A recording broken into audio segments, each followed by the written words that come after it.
Hey, then. This is Asinine Radio. This is the weekly music podcast where every week we take a different band, different artist, we break down one of their records, we get into the music, lyrics, how it was made, and everything in between. My name is Tyler, and we out there hundreds of miles away is Jeff. While you're listening, go to Spotify, Apple Podcasts, give us 5 stars. If you're watching on YouTube, smash that subscribe button, as that's what the kids say. So that's all I have for the boring intro. Let's get into this. What do we do? What are we doing today, Jeff? We're doing the Panic at the Disco's first album, A Fever You Can't Sweat Out. That's true, dude. So we're going to get into our origin story with this band, and then we are going to get into first impressions, bangers, stinkers, and then everything else. So, origin story, what do you got? Panic at the Disco. Go. So, remember Mike with a Y? I do remember Mike with a Y, yeah. Mike with a Y. He's my origin story.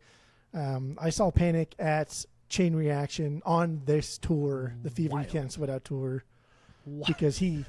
What? Chain Reaction, for people who don't know, Chain Reaction here in Orange County, capacity 250 people. Yeah. Just saying. Saying. He gave me so we graduated 2005, like May-ish. I think it was June back then, wasn't it? Like June. It was June. Yeah, we graduated. It was June. Yeah. And so this record dropped, and then they were still pretty fucking new. Like nobody really knew who this band was. They weren't the Brendan Urie show yet.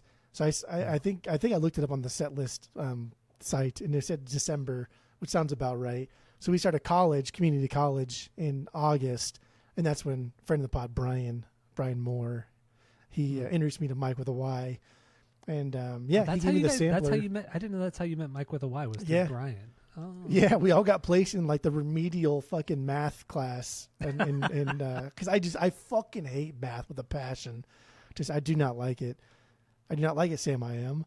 So like, like math 100 is like the standard. Yeah. That's like the normal math that you need to learn. I was in math 60. There's 60, 80, then 100. I placed so low. So not because like I think I'm not that dumb. I just fucking hate math specifically. But anyway, I was in the class with them, and then Brian introduced me to Mike with a Y. And Mike was like, hey, check out this sampler. There's 5 songs.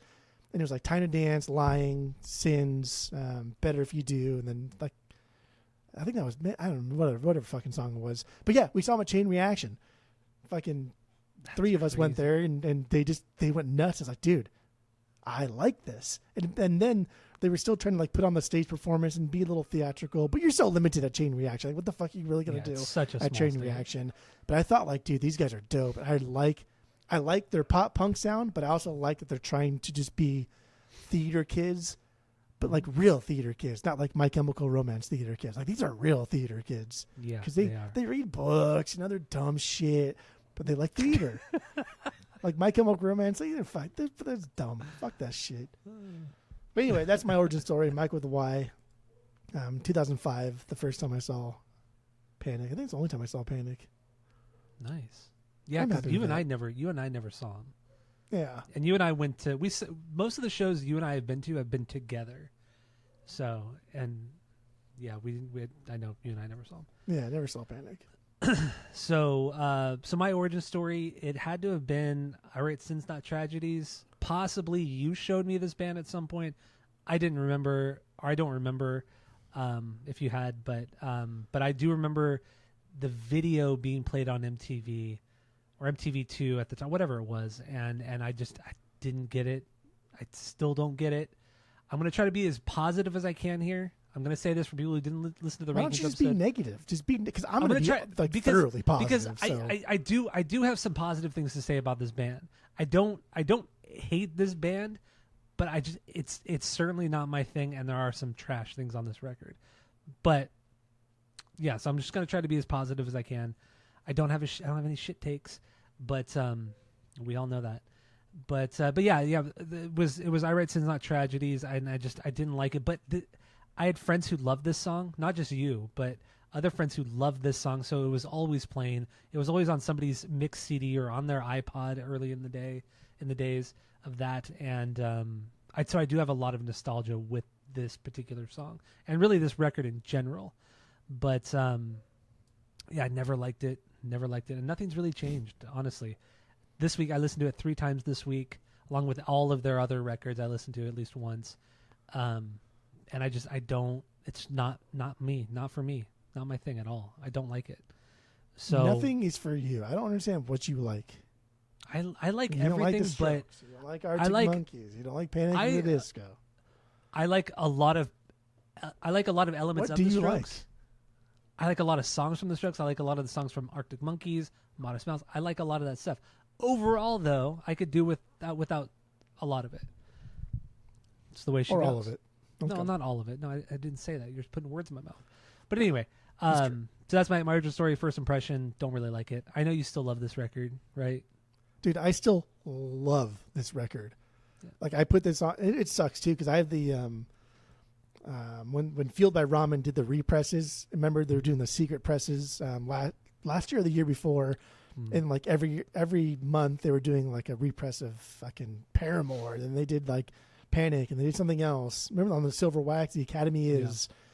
Yeah. They all sounded fine, but my pressing of this record, dude, fucking sucks. It sounds like complete garbage. Like it's almost unlistenable. I have to turn it up way too fucking loud, and even then, it just sounds like complete garbage. So I listened to this on the vinyls once, and every other time it was either at the store with cans on, because the Spotify version is better than my vinyl version, which is fucking pathetic. But even then, like I don't think this record is inherently great sounding. I think it's mixed pretty of its time. It's pretty like, I get it. It makes sense. That's 2005. These guys know what the fuck they're doing. This is early Fall Out Boy era. No budget. It's Fueled by Ramen before, Paramore made them a bunch of money. So I get it. It makes sense. Or honestly, before they made them so much money. That is true. That's Dude, this another went thing. double platinum. It went quadruple platinum. No, it's quadruple platinum. Oh my god! It's gone. No, I did check yesterday. It's gone quadruple platinum. This that's crazy. That's insanity. Yeah. For at that time for 2000 for an album from 2005 2006. Yeah, for this to sell that many records. We're talking like these are Garth Brooks numbers for this. Well, no. Okay, but. It is quadruple platinum for one record? But almost every record, or most of the records after this too, they've sold at least 1 million copies. And this is like during the bad selling era of CDs and all that kind of stuff. So it's pretty remarkable that they've sold as many records as they have over the last 20 years. So that it's cool. I got to give them props for that. But also, you did say that your vinyl sucks. 20th anniversary does come out, I think in a month or something like that. Yeah. So a repress of that, you'll probably get that because you're a little. Of course, that's okay. Absolutely. I will not be taking your old copy of this because I don't like this record. That's something. Okay. So yeah, let's get into this. Stinkers, bangers, if we got them. So what do you have? What do you have here?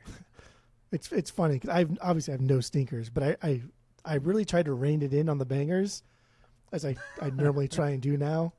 I was like, okay, is this really a banger for me? Like, why is this a banger? Give me a good explanation for why it's a banger. So they're not all bangers. Okay, that's good.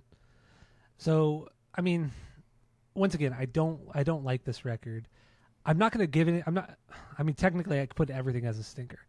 But for the sake of argument, no. Except for maybe intermission. Intermission's kind of cool. Well, the first 45 seconds of intermission. But like a stinker, come on, a stinker. But once again, can't, for sake of argument, you can't just hijack. You can't hijack the classification of stinker just because you don't like something. A stinker has to be like A, you don't like it, and B, like it's just bad, right? It's bad not from like a subjective standpoint, but because like the artist didn't try, or like this is just a cash grab, or whatever it is. No, none of these songs by like that, also subjective definition could be a stinker. Just because you don't like it shouldn't be a stinker.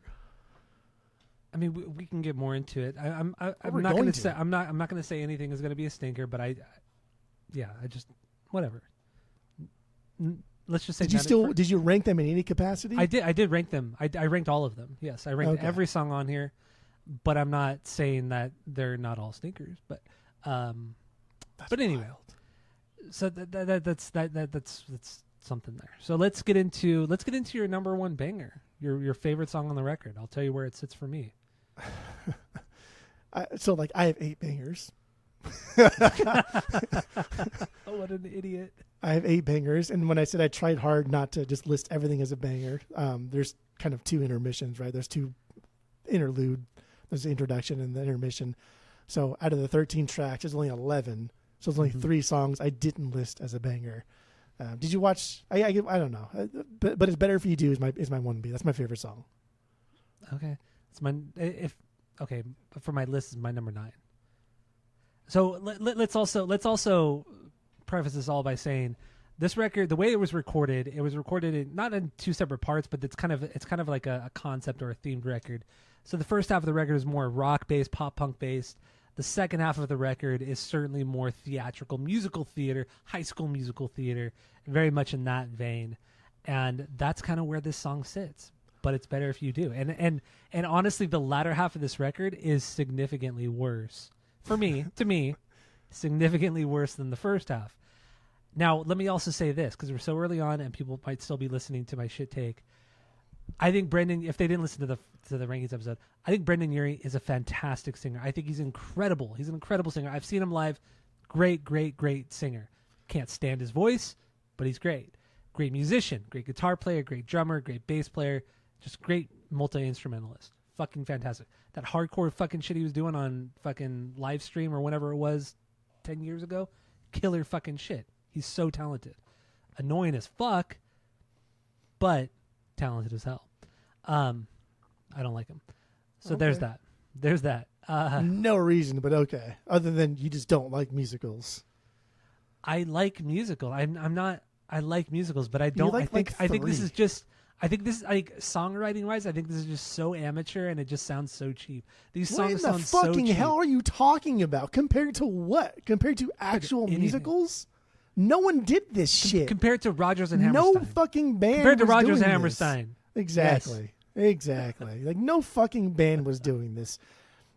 Like Black Parade came out just after this, but My Chemical Romance was doing stuff before this, but nothing like fucking this, dude. Nothing sounded like this. Not this over the top. And if they did, it was not this over the top, and it was not this heavily publicized. And this band, I don't even know where to begin, because it's just, you just don't like musicals, and that is fucking fine. That's okay. You like the musicals you already like, but like, you're not excited if like Kinky Boots. Like, did you know Kinky Boots even fucking existed as a thing? Was that? You don't know what I'm talking about. Exactly. No, I don't. You don't get excited for musicals, and that's I don't. It's whatever. Not. It's not like you my don't favorite have thing. to. That's fine. It's yes, not like exactly. a knock to anybody, but that's what this is. Like, so if you don't like musicals, you're not going to like this.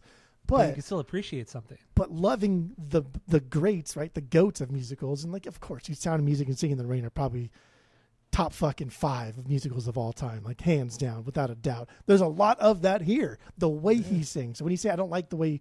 I don't know if you said the way he sings. You just don't like Brandon Urie. I don't like his. In I just don't general. like his voice. I don't like. Yeah. So the like tone, the way he, I don't like the way tone he of his sings, voice. I don't like the tone way of he. his voice.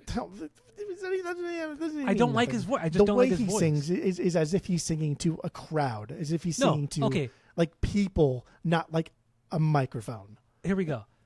We could all agree. Celine Dion, amazing singer, fucking great singer, annoying as fuck, and you're never gonna go listen to Celine Dion. Right? No, because her music sucks and it's stupid. But It's once just again, generic pop music. But once again, she's a great fucking singer. She's a great fucking singer. But there's nothing that she does in her music that's it's not the same just idea, pop music. But it's the same idea. It's not though. It's the same idea that it's You're how I feel almost with. there. It's how I feel with about Brendan Urie. I think he's You're great. almost He's there. super talented. I but see where don't you're going. like him. I don't. And you're like almost him. there. Like Okay. Celine Dion for sure. It's just pop music. Objectively great. And later on, Panic at the Disco for sure. It's just pop music. You can like his vocals or hate his vocals, but it's just pop music. A Fever You Can't Sweat Out is not just like stereotypical pop music. It's not stereotypical pop punk music. Okay. It's But not you're fucking missing- anything. You missed what I was trying to say, but that's fine. No, you no, not at Continue. all. Because Continue. you're saying like Celine Dion is a great singer, but I don't like her music. She doesn't write music. I She writes understand. like vocal melodies at best. I understand that, but I This don't is like a the music. band. I This don't is like the pop music that punk. she sings. I don't like the music that she sings. I don't like the music that Brendan Urie sings. But Because I can it's still appreciate, generic pop music. But I, This but is I not could generic still, pop music. But I could still appreciate him as a singer. I think he's a good, a very, You're very dismissing good like musicianship for just like hiring a bunch of people to write pop music. No, You're it's like dismissing this no, as no, like it's generic it's pop, like and it's watching. not at all. It's like watching American Idol or The Voice or whatever, X Factor That's or whatever Celine it is. Dion for sure. Absolutely. But once again, it's like, yeah, these fucking people are great singers. this is like but watching one- but American one- Idol, but the guy has a backing band that's fucking great. I think it was Ryan like rooted. Ross. I think Ryan like Ross, rooted in musicianship. Ryan Ross, the guitar player, he's a very good musician. He's a very good musician. Ryan Ross, like I said, is the guitar player. He co-wrote most of the music on here, and he wrote all the lyrics on this Panic at the Disco record. If you don't know already, but yeah, I think in the end, Brendan Urie is just, I don't like his music. Great, but I don't like his music. I mean, I'm still trying to decipher. Like, I'm still trying to like separate the Celine Dion, American Idol, because you could appreciate pop thing. You could appreciate somebody who could sing really well, of course, and still not like their music. I've been to Tomcats. There's a lot of people that go to Tomcats fucking bar and sing great. That's the point. That's what that point I'm trying to make. But they're not backed by a band that's fucking changing the scope of pop punk music in 2005. Are you fucking crazy? I don't think they're changing the scope of pop punk music. I think punk music. No one has ever done Panic at the Disco the way Panic at the Disco did it. But no one did it before, and no one did it after. But when it comes to pop punk music, if we're gonna say pop punk music changed in this era, it was because of My Chemical Romance.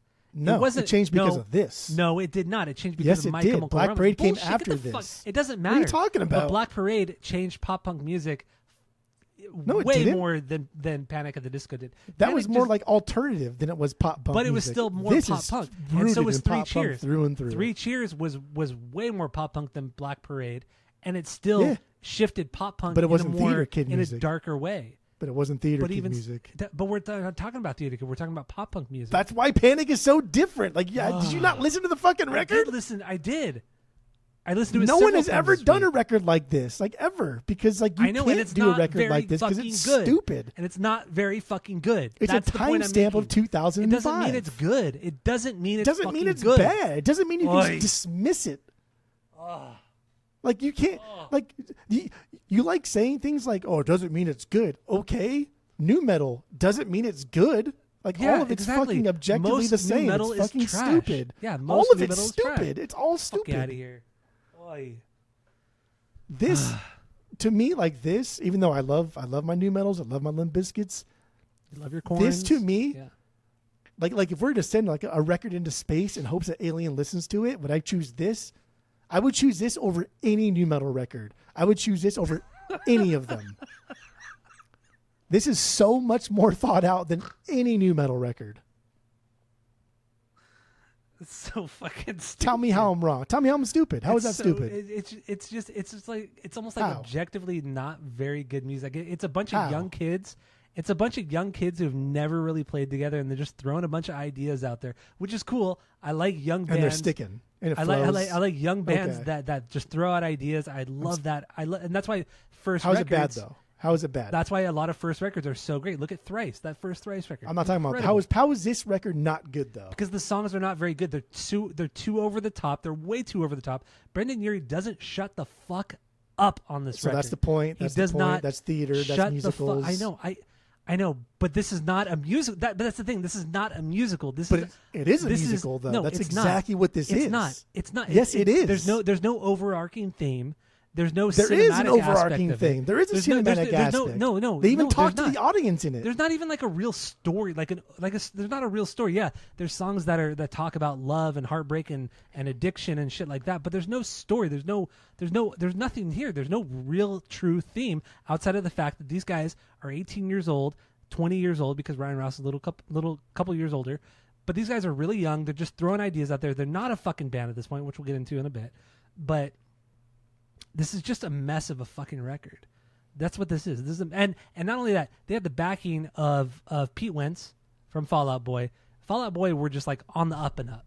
So Pete Wentz constantly promoting this band, throwing this band at A&R, different A&R people and MTV and K-Rock and all that kind of shit, blew this band up. Because they were good. No. Much like the Strokes, whenever you like last week, when you're like, I don't know why the Strokes are so good. I don't get it. I would take the Strokes because over they're this fucking band. good. I would take the Strokes music over this. You always think that like just because a band gets like significant popularity so fast, they're a plant or like I don't get it. No, because they're good. Sometimes shit is just fucking good. Sometimes shit is just unique and it speaks to a specific generation that people just love it. And in 2005.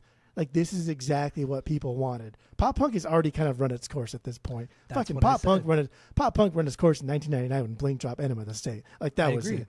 Yes. And now we're in That was the 2005, and they're still doing it, but add a little bit of theatric to it, adding a little bit of nuance to the music videos. Did you watch the music videos? I did. Because they're fucking top notch. They're fucking. I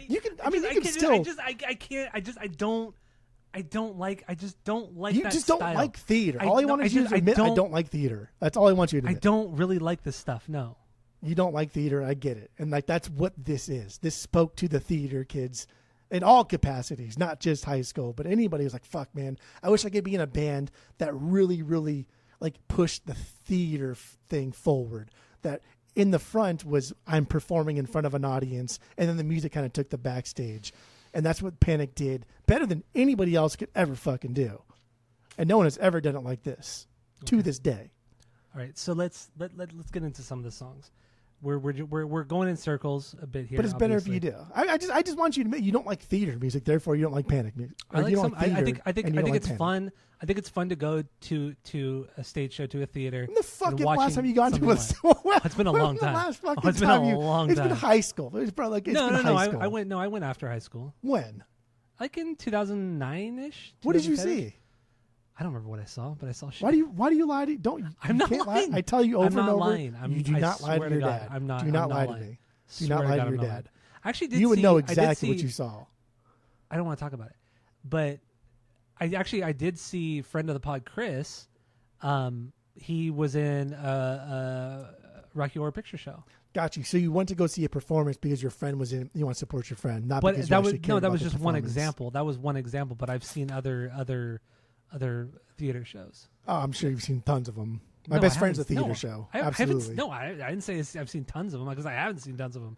You just don't. Why wouldn't you just say it? I don't like theater. I don't like musicals. Therefore, I don't like this. I like going to see. I like the visual aspect of it, all that. But you don't. But I do. Especially if the songs are good. Especially if the songs are good. Why do you lie to your dad? Don't I don't think get the it. songs on here are very fucking Don't good. lie They're to not. me. You cannot lie to your okay, dad. Let's get it. Okay. Let's get into what was this better?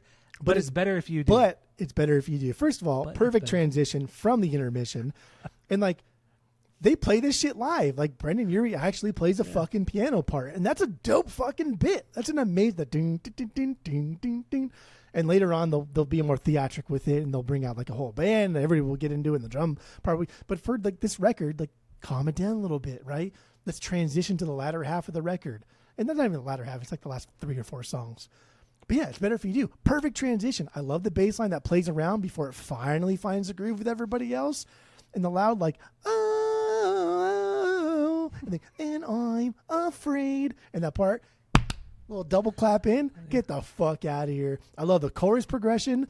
I like the chorus chord progression. I think it's fun. It's easy to catch on to. But the best part of the song, my favorite part of this entire album is that second fucking bridge, dude. Okay, What a build. The bridge is pretty cool. Dude, yeah, what I a know what you're saying. build. Yeah. A bunch of theater kids, dude, they like nerdy shit like books and pencils and other dumbass They things. like books and pencils. But they also enjoy just like more complex arrangements here. They enjoy getting into the Queen aspect of like writing music. Dude, the big cymbal crashes, the psh, right in the back, psh, like those things. That's just fucking cool. That is live theater. The drum roll in, like that's it's dude, very This is an live theater. amazing song. This is an absolute beyond banger. Yeah, it's very musical theater. I agree. I totally agree. It's very swingy as that, but it just has that piano swing to it. Musically, it's very much. If I were to go to fucking my local theater down the street, Which you never would. but if I were to, this is what would be there. Because I've been to them. I don't go to them anymore. My local theater. You don't even have a local theater down We the do, street. yeah, it's right here. Esperanza, the high school. No, it's right next to. Oh, the one In-N-Out. across from La Palma. Yeah, on La Palma there. Yeah, I've actually been there. Chance Theater. It's called Chance Theater. That's what it's called. I actually friend of the pod, Dimitri Pereira, who used to do stand up comedy. He does the podcast, The Keeg. I saw him do stand up comedy there with a bunch of other people. Okay, nice. Yeah, there you go. You were not there though. I was. And not that's not there. theater. That's I wasn't live invited, comedy. but that's okay. But It was funny anyway. though. I had a good time. Good. I'm glad you had a good time. But it's better if you do. Yeah, this is not like I said, I don't like the second half of the record so much. It's too over the top for me. Too over the top for me. Lyrically, I know, like you're not going to change your mind, nor am I going to. No, I'm change your my mind. No. So I can just go over my notes, and then you can just not talk for the next hour. So one thing I do want to say, I think is fun for me. Lyrically, I think they're okay. So there are way too many words. First of all, way too many words. Brenda doesn't shut the fuck up in these songs, but like what some of these songs are about, I think are I do enjoy. Like, you know, because Ryan Ross, like I said, he wrote all the lyrics to this record. So we talked a lot about his issues with his dad and alcohol abuse and all that. But then they also are very big fans of Chuck Palahniuk. Palahniuk? I never know how to pronounce that guy's last name. But they're very big fans of his writing and his novels and things like that. I've never read any of his books. I'm sure they're cool, whatever. But several of these songs are based off of his books. So I can't get we can't get too deep into them because, like I said, we've never read them. But I do like that. I do like taking that inspiration and just really throwing it into your own songs and making it your own thing. And then even at one point, Chuck reached out to the band and said, "I like your guys' music. It's really cool. Thank you." And that's super rare. Like, somebody you really love fucking reaches out to you, right? I mean, like, there was I saw that, and it was obviously that's cool for the band, but like, I don't know what else are you gonna say, right? You could not like, say this anything. Sucks. Don't use this, or they don't say anything, and then it's kind of like, oh, okay, this quadruple platinum band is doing X, and all they wanted was recognition from Y, and if you say nothing, then people hate you more. So he had to have said yes. But okay. I think, like, objectively, not object, but like I think he did. I think he did truly like the band, because I just assume all authors are the same as actors. They're not like normal people, right? You got to be kind of quirky to be an author, and you got to be kind of quirky to be like an actor. Mm-hmm. Yeah, I think people in showbiz are just kind of quirky, and that's just my nice way of saying you're fucking just weird. I think they're all weird, just not like normal people, and that's why we get such a kick out of it. That's why it's so fun. Because you're playing pretend your whole fucking most of your career. Of course, everything's pretend, absolutely. Yeah. But it kind of circling back to, like, I don't like how many words they say, bro. That's fucking musicals, right? I know. Like, have you seen Pirates of Penzance? Have you seen some of these big? You do not know because you have not seen these things. That is musicals. I know it is. But I don't like. First aid is usually. But I don't see the music, man. Have you seen any of these fucking? But I musicals? don't like Brendan's vocal delivery. I think it sounds so cheesy and so goofy and dumb, and it just. You've watched like one musical in your entire life, then. I've seen 100. I don't get it. I can respect you. I can respect you dissing. Brendan's voice is not very good, right? If it wasn't good, which it is, so yeah, I agree. That's off the table. Yeah. There's too many words. Like, that's a musical, dude. So that's off the table. But this is not a fucking musical. The guitar, this is a fucking rock record. But it is a musical. It's a rock record. It's a rock fucking record. It literally presented it's a like rock a record fucking with no music fucking video theme, in it. with no fucking story. No, it's a rock record made by a bunch of fucking high school kids. Doesn't make it bad. It's a rock record made by a bunch of high school kids and a bunch of other high school kids, 12-year-old kids, fucking latched onto it thinking, "Oh, I'm so fucking cool. Oh my god, I love this. This is so sophisticated. This is so much better than fucking Korn and so much better than Blink-182." Oh, this is, besides Korn's Korn, this is better than anything Korn ever did. Fuck off. Just like, calls them as I see them. That's all I can do. But you get what I'm trying to say here, right? Like, I do. It's not. This is not music, or this is not an album that's like super sophisticated. It doesn't have this cool overarching theme. There's nothing really that's where we disagree. I do think there's an overarching theme. I don't know. And I do think it's presented as a musical because it's set up that way. But it's in the not introduction. A musical. That's the thing. There's no visual aspect of this. It's not musical theater, and it's not set up like any sort of radio drama or anything like that. There's no story. There's no fucking. I still don't see what is the theme. What is just the overarching theme here? What is the like a theme? I don't have to be spoon-fed anything. But even clearly you do. Any stories I read about this record, nobody ever talked about this big overarching theme outside of Ryan Ross's relationship with his dad.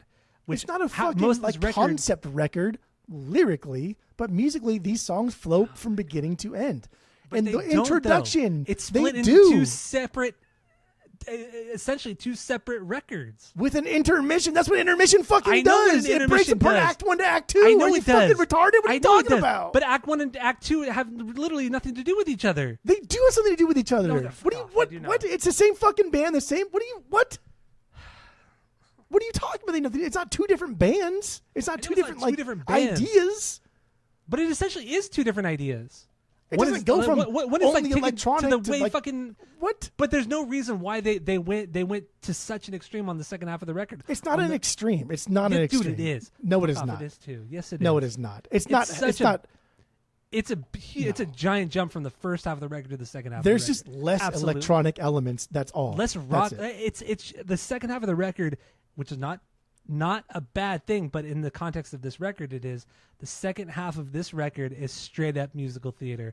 The first half, they're throwing in pop punk, they're throwing in rock, they're throwing in punk, they're throwing in fucking electronic shit. The second half of the record is very much more straightforward. Let's try to make a fucking musical. That's not a what it is. huge departure. It's a That's pretty just big a departure. It's a pretty big departure. The only thing When you different listen to between this the record first half and front the to second back- half is just a little aggression. Second half. That's it. But That's no, it's a pretty big jump. No. It is. No, it's not at all. Like no, you just these are semantics that I think that you're throwing out there because you're grasping at straws that are I'm just not. not there. No. Like it's just not. All right. So let's get into another song. Let's do that. Yeah? Yes. Yeah. So what's your 2B? I'm down to talk about any of these songs. What the fuck is What the fuck? What are you doing? water all on the goddamn fucking bottom part of this? I think it's a beer that I crushed and there's a little bit left and it leaked. Now it's on my fucking sock. Oh, I thought it was on your computer. It got a little scared there. No, but like a wet sock is so annoying. Oh yeah, it's terrible. It's gross. It just feels gross. It feels like a swamp. It's just gross. Whatever. It's distracting. I'm just gonna take my sock off. Beer-soaked sock. Yeah. But also, like taking my sock off. Also, I think feet are just gross in general. Whatever. I write sins, but nobody not else tragedy. is not. Nobody else in the room with you. So why does it even matter? Because feet are just gross. I think feet are gross. They are. Feet Yes, I gross agree. me out. Yes, They just, yes. feet are gross. People that have feet are gross. Just whatever. Cut them off. We Yes. also have nubs. I write sins, not tragedies. That is my There you 2B. go. Okay. Oh, both are second half. That's more. My God, this is just exhausting. Transitions. That's what this is about. That's what this album is about. We go from the intermission. It's only intermission. And then we go to Better If You Do, transition. Then we go to I Write Sins, transition. That's what it's all about. That's what flows about this. Oh, it doesn't flow. That's what a musical does. But it doesn't sound like a musical, even though everything fucking flows from the beginning. But yeah, this is my second B. I think the transition flawless. This song is huge. Big, heavy string arrangements, the big percussion under it all. And then we drop into the actual song, and it fucking rips. And he's like, we don't have punk in the second half. Dude, heavy distortion, big chords here. It's fucking fast. Like, dude, this is amazing. And the third act of this song is absolutely dope. That long vocal bit back into like the staccato chorus again. Dude, showy as fuck. Amazing. Like that's like when you said earlier, this is like the second half is all theater kid shit or whatever the fuck stupid thing you said that was wrong. This proves you otherwise. Like this is like no. I was also the second half. I was generalizing. Of course, there's going to be elements of the first half, but generally speaking, generally speaking, first half. Oh, why do you take things so literally? Because you say them literally. I do not say them literally. You say Get the them. fuck You outta say them here. with such conviction. That's all I can take. That's not true. Bullshit. You don't believe anything I ever say, so no, don't. Oh, I don't believe anything you ever say, but I have to take them for what you say them at. But Otherwise, so, okay, so this song was massive. This is arguably the biggest song they've ever put out. And God, I've heard this song. I mean, I can't even tell you how many times I've heard way this. overplayed. Yeah, way overplayed. Not only on the radio, but I don't think friends. it's overplayed at all. No, it is radio, MTV. Friends of mine listening to this so many fucking times. I remember being at a friend's house, and he would just he played. We'd be playing video games. He'd put this song or he'd put this album on, or we'd fucking just I don't even know. We'd just be hanging out, and he'd just fucking throw this song, and he loved this shit. He fucking loved it. Or he'd be out watching fucking live musical theater like he always do, and he'd throw this on. He would, yeah, in the middle of whatever show we're watching. Yeah, of course. That's crazy. So I don't know. I don't like Brendan Urie's delivery. I don't like his voice. It's what it comes down to. It's cool. There's a lot going on in the song. There are a lot of different parts. It does jump around a lot. Yeah, it has a lot of the pop punky elements, a lot of the guitar playing, the big distorted guitars and all that. But the changes in the song are cool. I mean, what is a 4-minute song, 3.5, 4-minute song? There are a lot of changes. It kind of does take you a lot of different places. But in the end, it's just like, okay, we get this one 3-minute song that could have been extended out had you spent more time with it.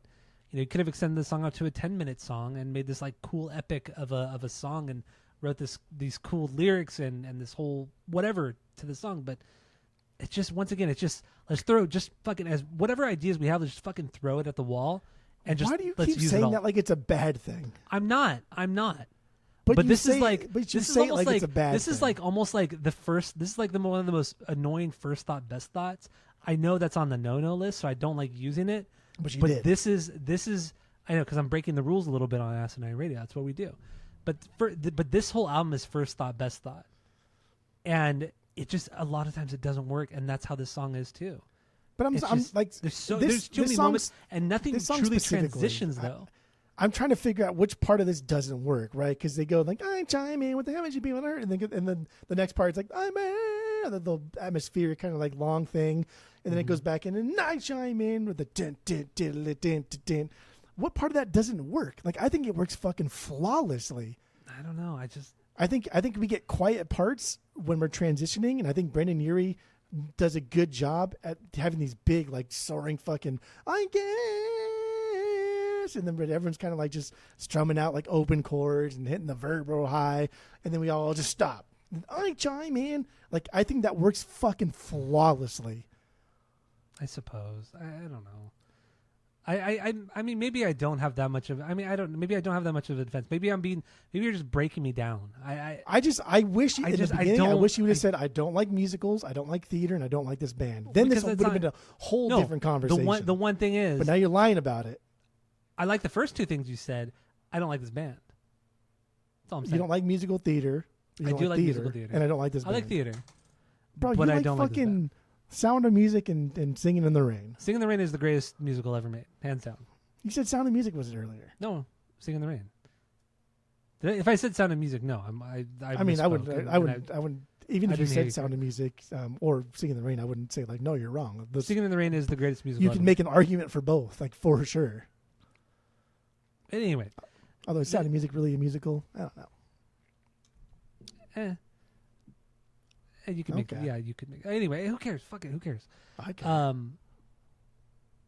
So another thing about the making of this record, or not the making of the record, but after the record came out,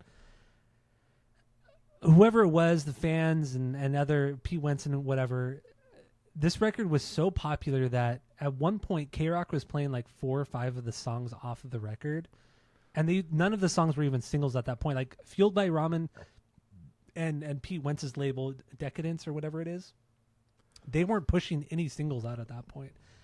But K-Rock was still picking it up due to fan demand, and management made them, made them choose a fucking song to push as the single. Yeah, let's make some money. Let's just get it. So yeah, this was technically the first single, although they had already been playing a bunch of these songs off the record. But good. I thought that was I don't want to say surprising, but fascinating. There's a demand for this. There's a demand for, like, everybody likes everybody. We all liked, especially in like SoCal, like pop punk music was just, it was there. And even though like I love Toy Bash, we love Blinks Blink, but like pop punk really peaked at like 99 with Enema of the State. After that, it was like, okay, how can you make pop punk not pop punk? And then this drops and it's so fucking different. It's so like, what the hell is this? But it's for sure not for everybody. Mm-hmm. But it's also for a lot of people because of how much it sold, how high the fucking demand was for this. Yeah, this was like, this is just a better My Chemical Romance. It just fucking is.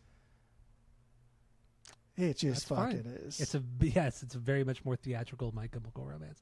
Now, the title of the song, I Write Sins Not Tragedies. It's based off of, or it comes from a book called Shampoo Planet by Douglas Copeland. I don't know. And literally, there's a line in the book that says, "What I write are not sins. I write tragedies." So that's where the title came from. But the song itself is about, somebody this guy's trying to marry. She's very unfaithful, but he's willing to look past it and just kind of accept it and move on. But everybody around him knows as well, and it's just that's really what the song is about. Which is cool. That's a good story, and that goes along the line with Shampoo Planet. Didn't read the book, but I read the synopsis, read the cliff notes, bought them, own them. I don't know. I read the synopsis, but Shampoo Planet, it's about sins and tragedies, right? Like the sin in this instance is the infidelity of the bride. And the tragedy is the groom having to live with that, and whether or not he wants to call everything off and, derail his life entirely, or just kind of accept it. And every action, every bad thing I think in the book, from what I read in the synopsis, the book really explores every negative action has a sin and a tragedy, right? And the sin is the bad act that you do, and the tragedy is the fallout from that bad act. And I was like, oh, that's cool. This is a cool story that perfectly captures sins and tragedies. Yeah. It's good. I liked it. It's cool. It's cool. That's cool. It's fine. It's no fucking Jonathan Davis crying in the fucking room, but it's good. Another positive thing. I mean, I did mention it earlier, but I do like that they take their influences and what they really love at this time and put it into their own music, and they truly take the inspiration from it. They shout other people out. I appreciate that. I like it. I think it's cool. You should appreciate something. That's appreciate a lot of things. That's something. I do. Okay. So let's get into another song. Yeah. Yeah. I mean, at this point, let's just go from the top, run through them, because you hate all of them. So no, I don't. No, I don't. At least, actually, I kind of do hate them. You said I don't know why I'm trying to say all I be don't. stinkers. Yeah, at least just own it. Like I fucking hate all of these songs. That's whatever. Okay. So one thing before we do this, I want to say I will say that the actor, singer, whatever he is, Lin-Manuel Miranda. No. You know him. He was in Brooklyn Nine-Nine. He was Amy Santiago's brother. Oh yeah. Yeah. That guy is Brendan Urie. They are the same person. They look a little bit alike. They kind of do. He's like a Mexican version of him. Yeah. Yes, exactly. They are both. I don't like that guy at all. I can't. He's very even him because he's very annoying. He's not very animated. He's not. He's very animated. Again, going back to like you can always tell a Broadway actor in movies is because it's like, dude, why is your face doing all of those things? Like, you're in a movie. Stop. Right? Chill. And the two things I've seen him in, TV wise, Brooklyn Nine-Nine, Curb Your Enthusiasm, he kind of plays the same character. His acting chops are the same. I don't feel like he has a lot of range. Yeah, he's probably a good singer. I'm sure he is. He did not Hamlet. What is that massive musical that he did? Hamilton. Yeah. I get it. He's probably a great singer and all that, but damn, dude, even Hamilton, I can't. Some of the scores in Hamilton, there's so many words in those. That's a musical. It's something. Yeah, it is a musical. Yeah. But anyway, I through this whole week I kept thinking Brendan Urie is that guy, Lin-Manuel Miranda, or whatever his fucking name is. Because why do you have that kind of name? Lin-Manuel? Yeah, just have one name, dude.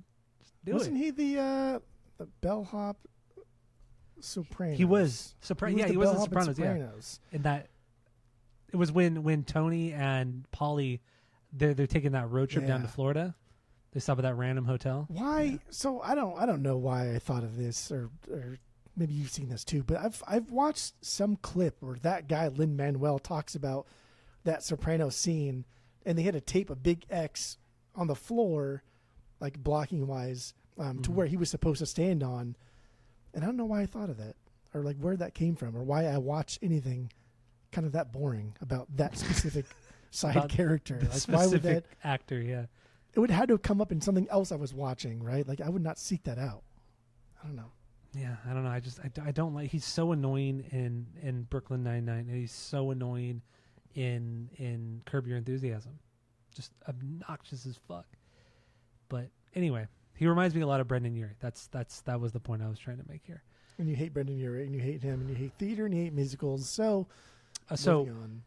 All right, so let's go from top to bottom. Top to bottom, baby. Top to bottom on these. So what do you got? Introduction. Stupid Panic at the Disco. Even though here this sounds like fucking reminds me of like people taking their seats in a theater while everyone gets prepped, and then you can hear like random noise and conversations and mic feedback and whatever, right? Like this is a good introduction. Oh, I heard a beer there, dude. Was that Coors Light? Coors Light. You got baby. lime? You got lime? No. Show me your I'm not a lime. monster. Coors Light, baby. There we go. That's decent pour. Was it cold as the Rockies? Yeah, that's blue. It's blue. Okay, that's blue. Yeah, dude. When you talked about like this is not a concept record or this is not this is they're already setting the stage here in the introduction. They're telling you what to expect, like how to digest this. They're giving you like cliff notes, like hey, just so you know, dude, that only listens to Korn and Blink-182, you should listen to this as if you're going to a live performance. And you missed that. You must have skipped over the introduction. I think on Spotify, actually, when you play the record, it skips the introduction, so that makes sense. Doesn't. Shut the fuck up. Well, then I don't know why you missed it. Got him. All right, so the next song, the only difference between Martyrdom and Suicide is press coverage. What do you got on this one? That's that would be my 3B. I love this intro. I think the verses are great. Electro drums with the acoustic guitar, and then Brendan just going at it. And there's so many dope parts too, like the quick little palm mute chug in between verse. There's like the more wild lead guitar hitting the higher notes. Like, what's even fucking going on here? I like they throw it back to pop punk in the chorus. Just no frills, just good fucking pop punk. And then we get to the bridge, right? That fork, that tick, tick, tick, tick, that little 4 count in. And just fucking banger of a part. Just straight electro pop punk.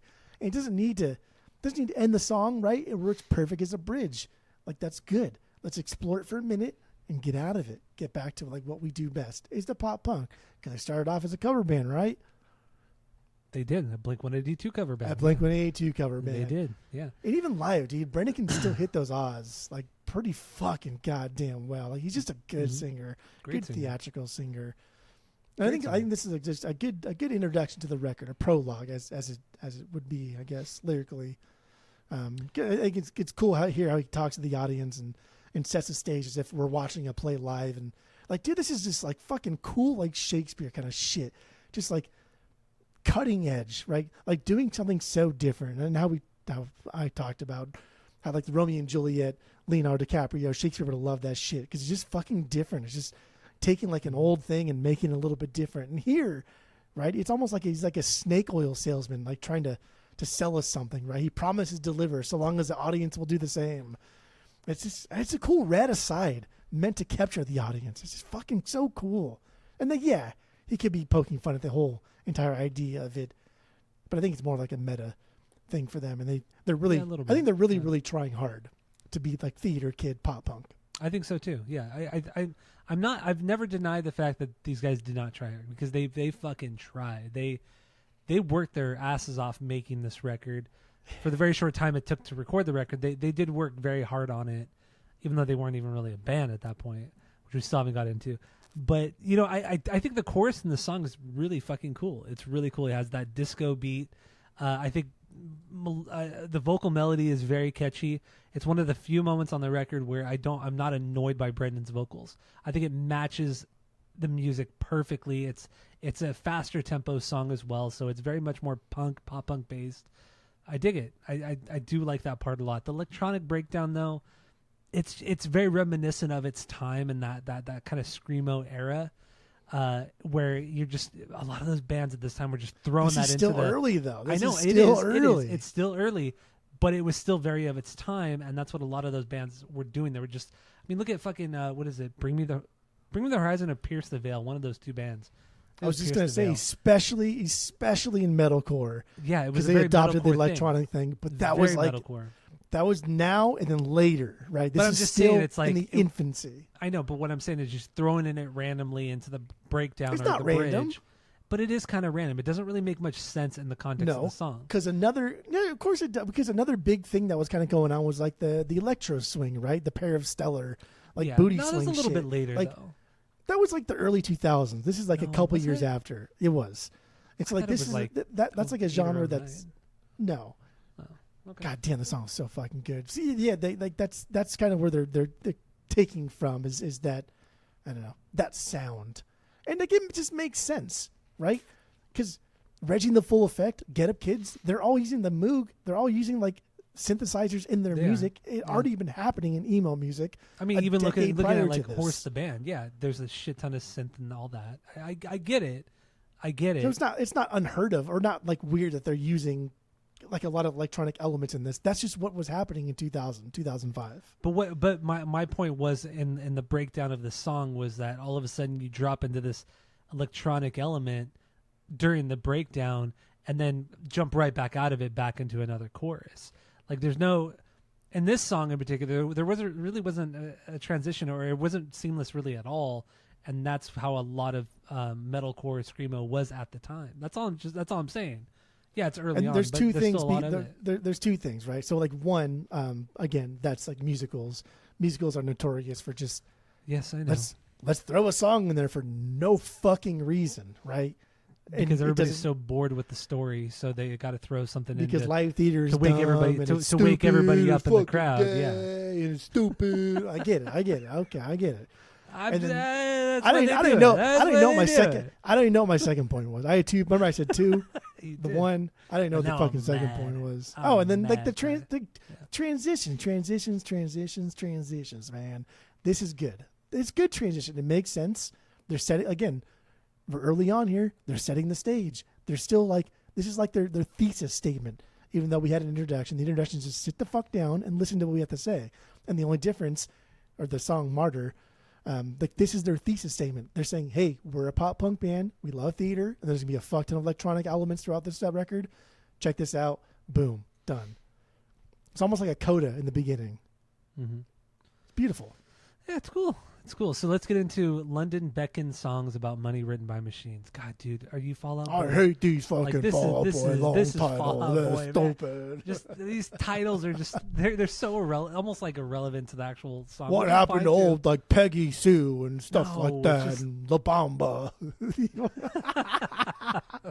Are you fucking Desi over here? I'm just saying, it's like, dude, you come on, too. These songs are way too long. Like lyrically, these songs are not lyrically, but title wise, how I write my notes, because like the Google Doc it's only so big, right? The piece of paper that you write on. So the 12 track, there's a good reason these tables are numbered, honey. You just haven't thought of it yet. Oh, that went into the second. And so I had to. So I erased the tables R numbered, and I just wrote the letter R, and then U. I erased that and just wrote the letter U. That way it'd fit into one line because it pissed me off so much. I know, I hated that too. Yeah, I know exactly what you're talking about. So yeah, these are fucking stupid long, but this song, of its time. But this song especially, like, Brendan, stop, man. Just let the music play. You guys are like, in the end, you guys are a rock band. You guys are a pop punk band, pop rock band. So I don't think they are though. I know, but please be that. Just be that. But they weren't this. They weren't just that on this record, and they never were again after that. I know, but they should have been. But they didn't want to be. I know, but that's that. I'm just saying they should have been. And that's the difference between like just a Sugar Cult or a fucking Simple Plan, where they got big at the height of the pop punk and just died off, and like nobody gives a fuck anymore. Versus Panic at the Disco, who are quadruple platinum. It's true. But the point I was trying to get to was lyrically, this song is them talking about they'll do whatever they want. They don't care what other people think.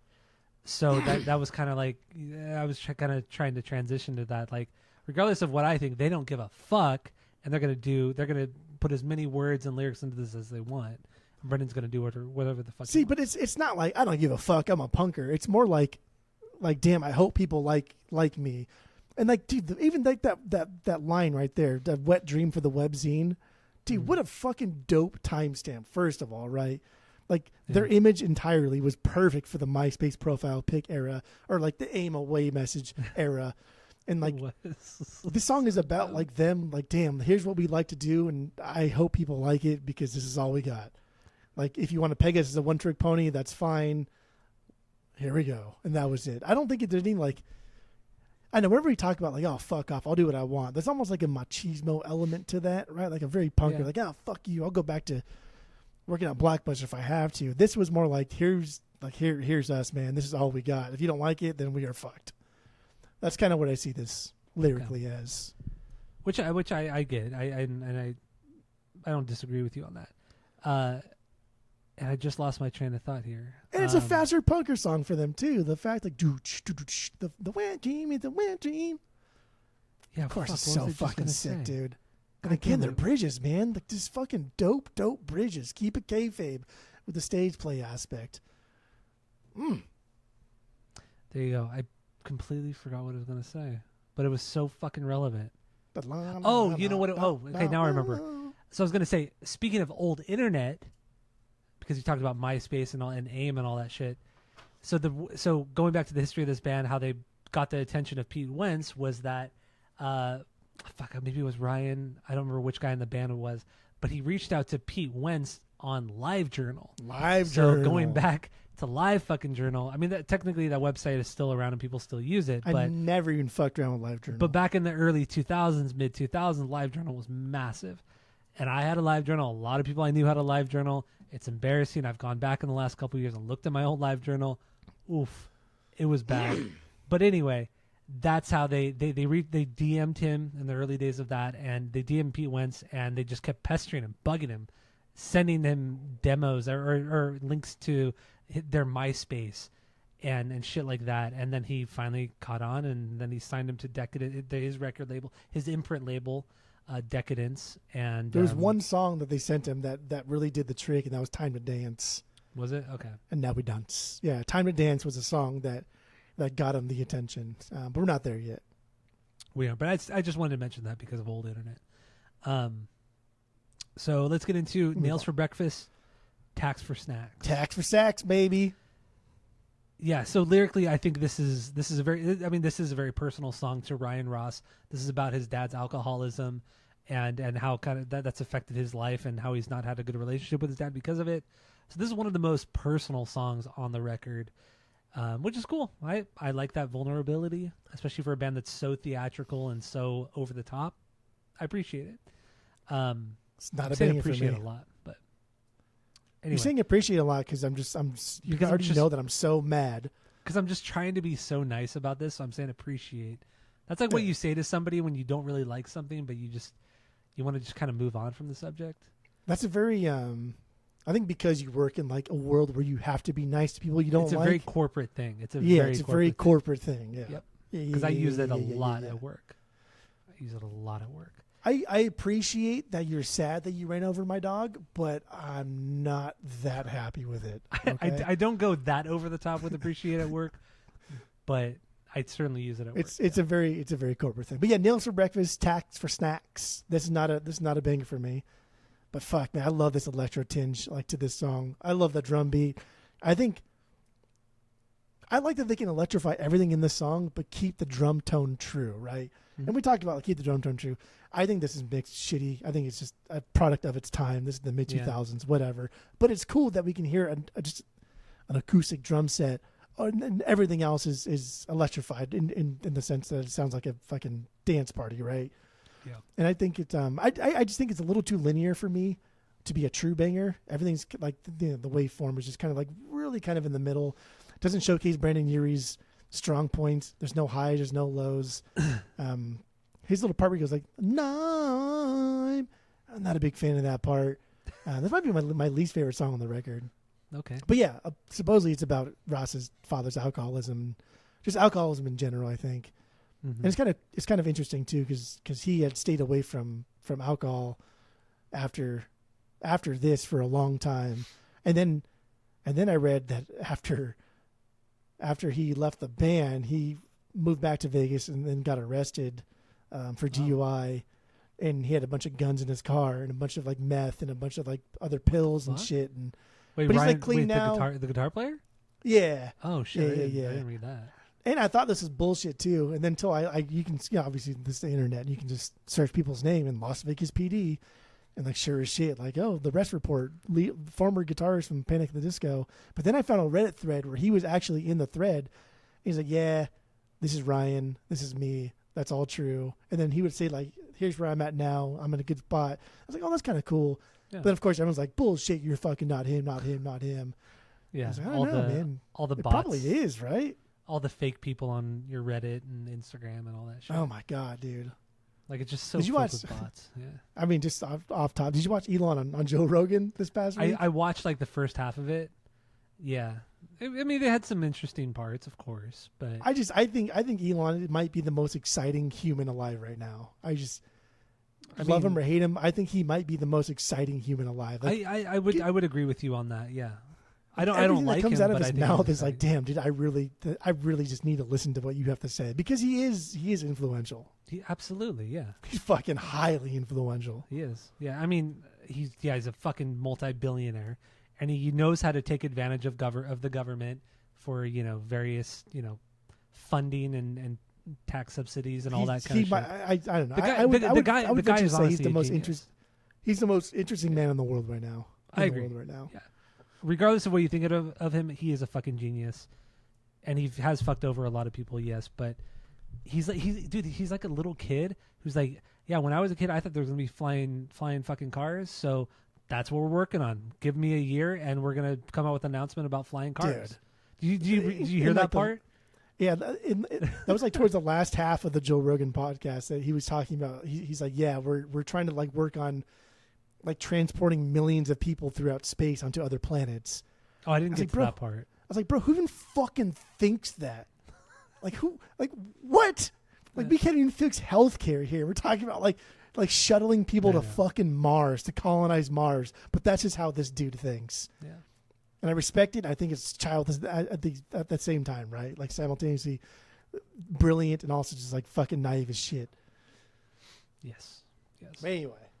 He's a weird dude, but he's a billionaire, so down with the billionaires. Fuck him. I get it. I know. Absolutely. I hate rich people like anybody that. worth more than, I think anybody worth more than like 5 million is kind of a scumbag. I would. Because 5 million in today's time is not that much money.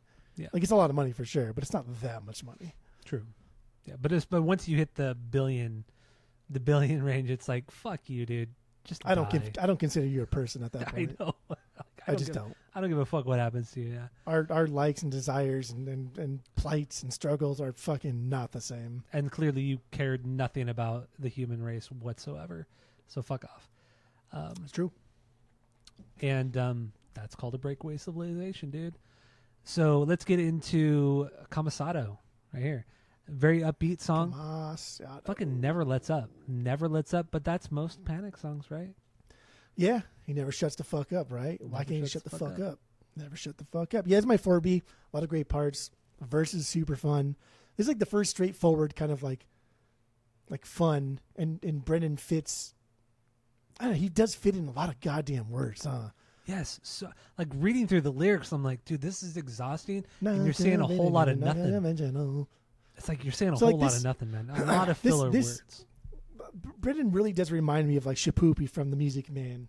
Shapoopy. But it's like the girl that kissed on the very first date is usually a hussy, and the girl that gets on take time around, didn't even fussy. But like it's just so fucking fast, like boom, boom, boom. And Meredith Wilson, like he just Wilson. Imagine if Tom Hanks had a lisp on Wilson. They would have changed that movie a lot. What up? That's funny. But yeah, this is fucking musical, man. It's cool. I don't know. The pre-chorus with it just sit back, just sit back, just sit back, just sit back, or sit back, just sit back, just sit back and relapse. That's fucked up. Also, the chorus is insanely catchy too. Again, with the I don't know, taking back Sunday, you know how we do thing, right? Yeah. Like so sick of being tired, ain't no so tired of being sick, right? That you're saying the same thing just twice and just in a kind of a different way, but that's what they do in this song too, right? Yeah, it's very, very musical theater. I get it. I don't know, man. Very over the top. I mean, even going back Taking Back Sunday. I mean, they're a very theatrical band. Not as overtly as Panic, but they're a very, very theatrical band. See, like, there's a big difference right there. It's like Taking Back Sunday wants wants there to be elements of theater in their music, which is a lot more acceptable than, of course, because it's just that's like the common like denominator for everybody. It's just like, not saying they're generic, but that's like the most generic thing to do is just incorporate little things here and there. Panic went fucking full threat. They're like, I don't give a fuck. Full sail ahead, Captain. Full sail ahead. And they really What's that from? did. I don't know what that's from now. Yellow Submarine. Full sail ahead, Captain. Full sail ahead. Oh, okay.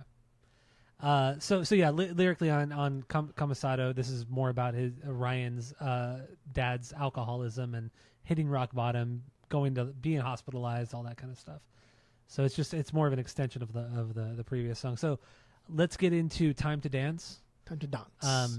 Very straightforward riff, synth just layered on top of it. There's some cool electronic shit going on in the verse, some cool electronic beats and all that. But otherwise, yeah, I don't know. This song. This was a song that like essentially got him signed. This is the one they sent to Pete Wentz, and he was like, "Oh, that's pretty fucking good." Oh yeah, actually. Okay, you did mention that earlier. Yeah. Which is crazy because like this is my 5B, and I don't think this properly. This isn't like a Panic proper song. It doesn't showcase what the band is about. It doesn't showcase like their strength, even if you don't like their strength. Their strength is theater music in pop punk realm.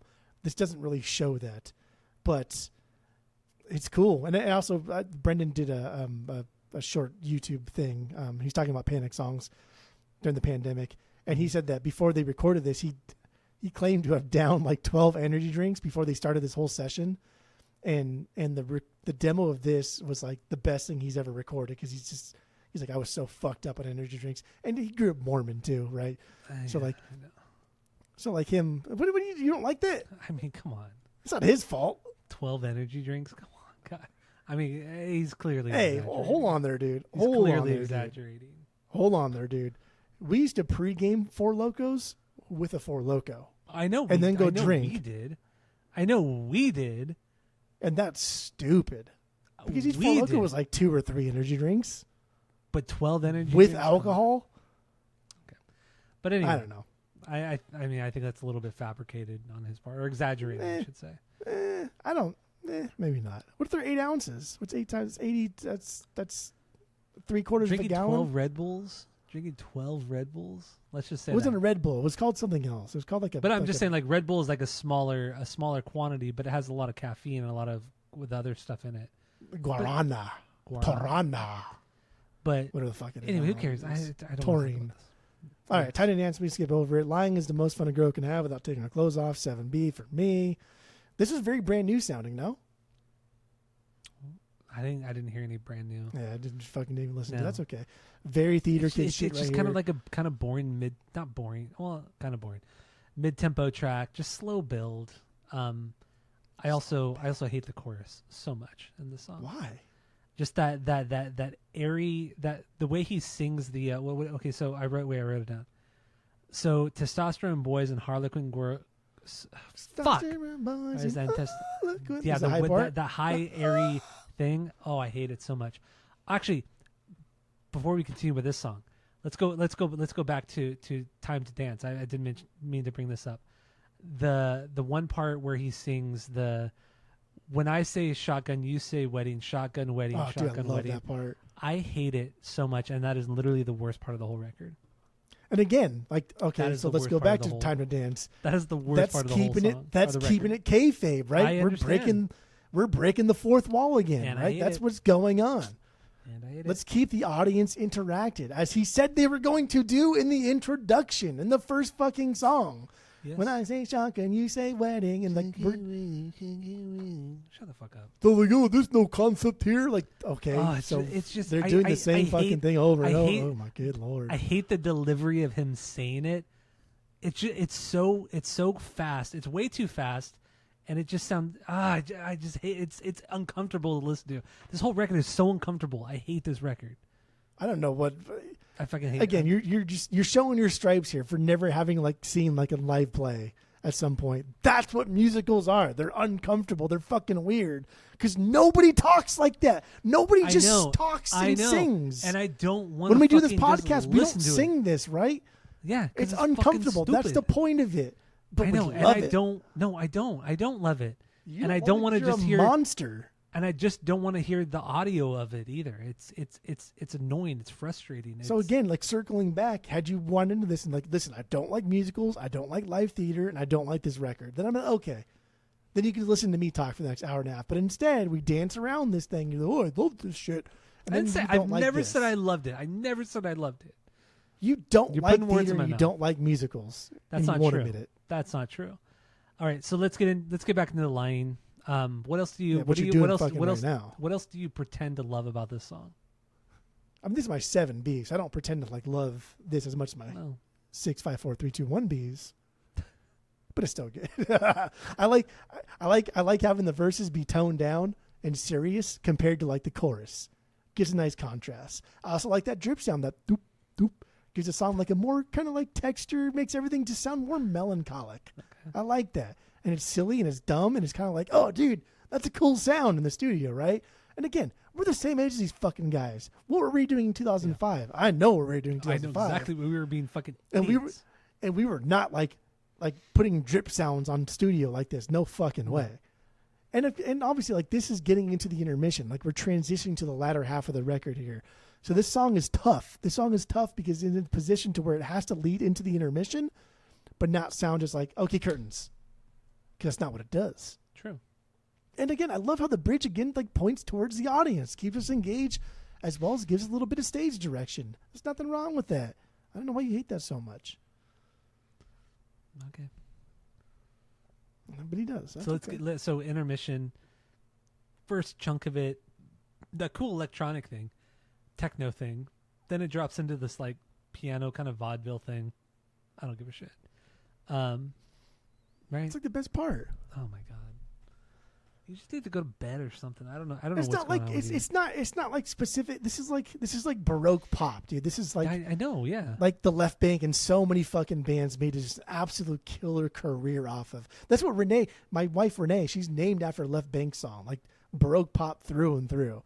Like that's what she's named after. So when you say like, oh, it's stupid, like no, dude, this is fucking like foundational music. Is what this is based off of. That's cool. That's cool. I just don't think the execution of it was done well. You're right. He plays the piano like shit. Oh my god. Even though he does exactly the same in real life. Okay, maybe He's a maybe not Phenomenal piano. Okay, player. okay. Let me take a step back here. Maybe not the execution was the wrong word. The song itself, the song itself. I don't think he's a very good songwriter. I think these songs are so basic and so boring, and just so uninspired. Not uninspired. Actually, that's not a good word either. I think they're just fucking boring. I think he's not. I don't think he's a very good songwriter. I don't think Brendan Urie or Ryan Ross are very good songwriters. I just don't think they are. Okay. We'll get through the rest of this, and then we'll do our final thoughts, and then Yeah, because we're almost done here. And you're just thinking silly boy talk right now. And the second half of the record, like we mentioned earlier, is very much more the musical theater aspect of the band, and my absolutely least favorite part of this record. So I'll let you take more of the lead here on this one. I mean, so the last 3 songs, the last 3 songs, I constantly thank God for Esteban. That's not a banger. There's a good reason that's not a banger. But then Build God, Then We'll Talk. That's A, B for me. So low Bs, if not Bs. Okay. But I constantly thank God for Esteban. This is like the most forgotten song for me, for sure. Obviously, besides the intermission or whatever. But it's kind of a culmination of a lot of their other songs or a lot of the other parts from the songs that made them great.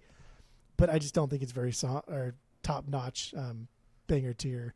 But there's a lot of dope arrangements in this that I think, like the way this song weaves in and out of the pop punk to softer acoustic guitars and like drumstick freestyle and shit. I think it's rad. But we just heard that already in Martyr, so we don't need that again here. I'm just gonna run through these unless you have notes. No, go for it. And then there's a good reason that these tables are numbered, honey. You just haven't thought of it yet. Wild title. I know. This one, dude, this is full on Baroque kind of pop I know. that they're going for on the record. I love this. This is my least favorite song on the entire record. Yeah, This is hands down my least favorite. It's song. that like electro kind of swing piano, but it's not very vaudeville too. It's not like straight up like Pair of Stellar like booty swing. It's still it's still kind of based in like 20s, 30s, 40s and era you big know, band jazz. You also know when Brendan's singing, he's going. Why would you He's not? snapping his fingers, being a little 18. And what's he wearing on his head? What's he wearing on his head? Fucking fedora, all that kind of shit. Fucking cool ass fucking like that.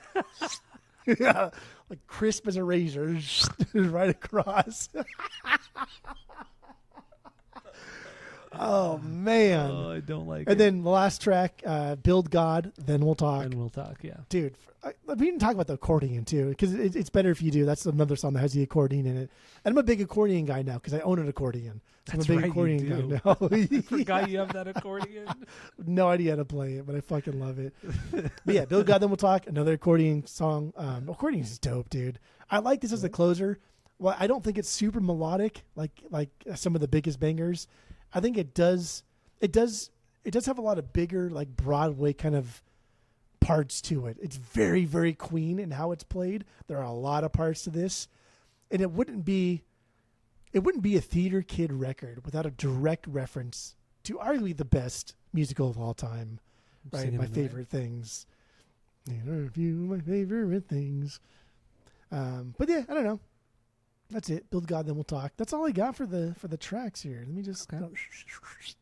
Dude, the music videos I think are great. The music videos supplement the overall aesthetic of the band and what they were trying to achieve at this point. I guess this goes into my final thoughts.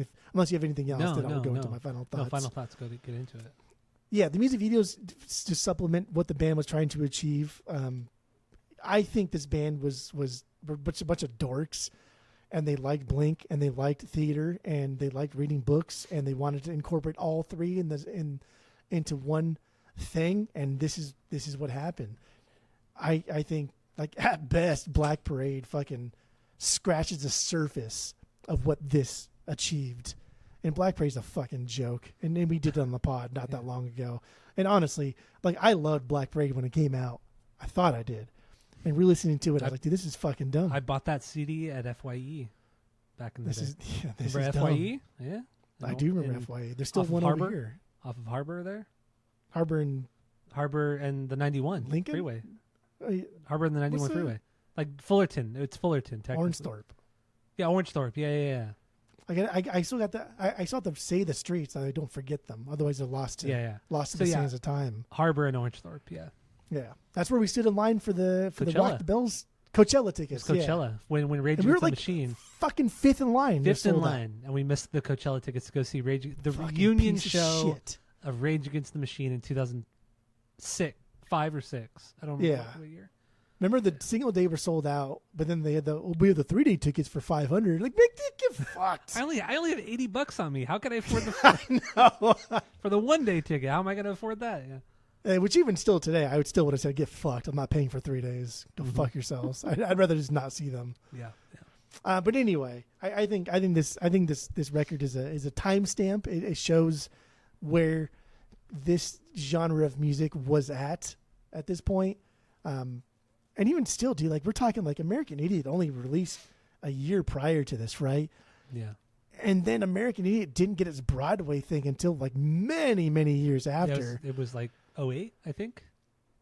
So like this was something different. This was something big, and I'm not just saying that because I love this record, dude. It went fucking quadruple platinum. It did. That means something. Yeah, no. Like, we could talk about like a record like this record's dumb as fuck, but it still goes like maybe platinum, right? But quadruple platinum, there's something there. Maybe there's something there. This is something truly, truly unique. I don't think anyone has ever sounded like Panic. I don't think anyone can ever sound like Panic, because I do agree. There's a lot of parts of this record that are like, damn, man, a little bit more time in the studio. Plus, the thing clocks in like under an hour, too. Something that like this should be like an hour and 10, hour and 20 minutes. It's like 40, 45 minutes long. That's too short. That's too short. Like the rapper, Too Short. Cocktails. I don't know. 2.6. 2.6. 2.6. I'm not even ashamed. 2.6. Oh my god. Okay, so we have a 3-point rating system where 3 is a perfect album, 2 is a good album you're going to continue to listen to, 1 is a bad album to give it a shot, and 0 is the worst thing you've ever heard. 2.6 is so high.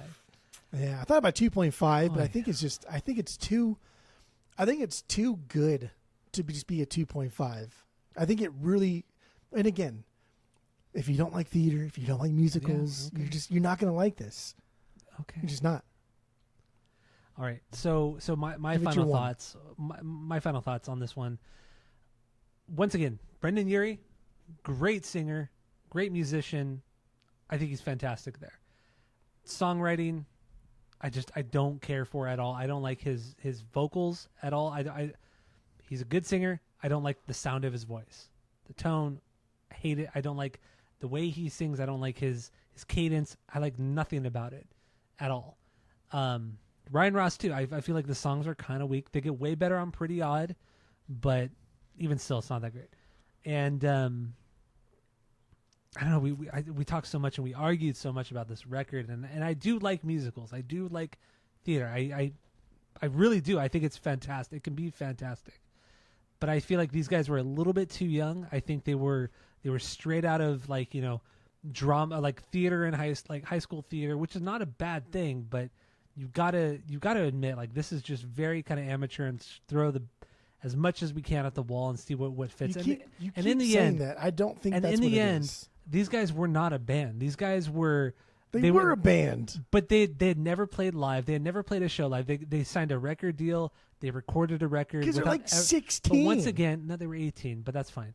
When this came out, they were 18. But when they started, they were like 16. Once again, they never played a show. They never did anything until after they made this record, and they essentially had to learn how to be a band after they made this record. So this is very much in the studio. It's I don't know. I don't even know. It's such a weird thing. This whole band is so fucking weird. See, you can't even classify this. No, you're right. I can't. It's so hard to so classify. Unique. It's extremely unique. Every aspect of this band is unique, and this record is very unique. It's so bizarre. It's so fucking weird. I still don't like it. I still think it's shit. I don't give a fuck. I think this album fucking sucks. This band fucking sucks. Wild. I hate this fucking band.